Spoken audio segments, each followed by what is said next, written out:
Praise the Lord. எபேசியர் 3ஆம் அதிகாரம் 20வது வசனம் பாருங்கள். நாம் வேண்டிக் கொள்வதற்கும் நினைத்ததற்கும் மிகவும் அதிகமாய் நமக்குள் கிரியை செய்கிற வல்லமையின்படி நமக்கு செய்ய வல்லவராய் இருக்கிறார். ஆண்டவரை விசுவாசித்து அவர் பின்னாடி வாழும்போது இயேசு நம்ம வாழ்க்கையில் இருக்க எல்லா பிரச்சனையும் பார்த்து கொண்டிருப்பார். ஒருவேளை நம்மளுடைய தவறு நிமித்தம், நம்முடைய பாவத்தின் நிமித்தம் என்னென்ன பிரச்சனைகள் நம்ம வாழ்கிறோமோ அதை எல்லாவற்றையும் ஆண்டவர் அறிந்திருக்கிறார்.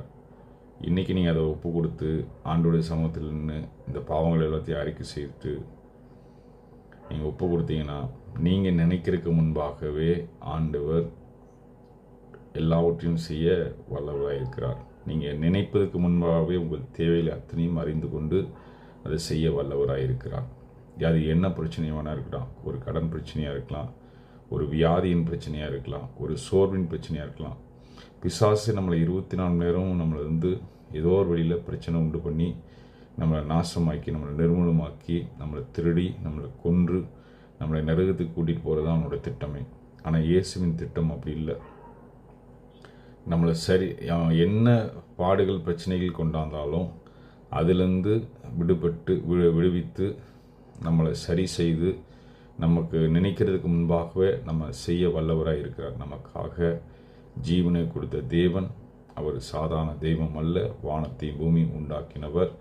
இந்த உலகத்திலே அவர் நமக்காக மரித்து உயிர்த்தெழுந்து இன்றைக்கு உயிரோடு பிதாவின் வலது வசில் வீற்றிருக்கிறார். அவர் ஒரு நாளிலே வருவார். அந்த நாளிலே நீங்கள் மறுரூபமாக்கும்படி அவர் அண்டிக் கொள்கிற யாவரும் பாக்கியவான்.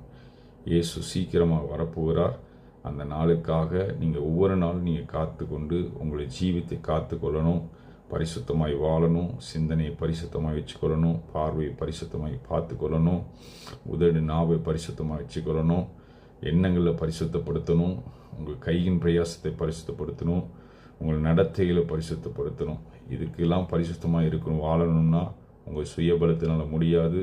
இயேசுவின் இரத்தத்தினாலும் அவருடைய தயவுனாலும் மட்டுமே இது உங்களால் முடியும்.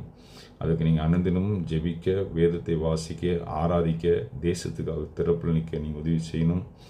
கிறிஸ்துவுக்குள் இருக்கும்போது உங்களுடைய கிறிஸ்துவின் அன்பு வெளிப்படணும். கிரியைகளும் நீங்கள் அதை வெளிப்படுத்தணும். இதெல்லாம் நீங்கள் செஞ்சால் மட்டும்தான் ஆண்டவர் நீங்கள் நினைக்கிறதுக்கு முன்பாகவே உங்கள் காரியங்களை வெளிப்படுத்துவார். சோர்வின் ஆவிகள், பலவீனத்தின் ஆவிகள் எல்லாம் வெளியேறிடும். நீங்கள் எப்படி உங்கள் வாழ்க்கையை சுமமாக நேர்த்தியாக கொண்டு போக முடியும். இயேசு உங்களுக்கு இருந்தால் எல்லா பிரச்சனையும் சீராக முடியும். சமாதானத்தின் தேவன் சமாதானம் தருவார். இயேசு சீக்கிரம் வரப்போகிறார். மனம் திரும்புங்கள்.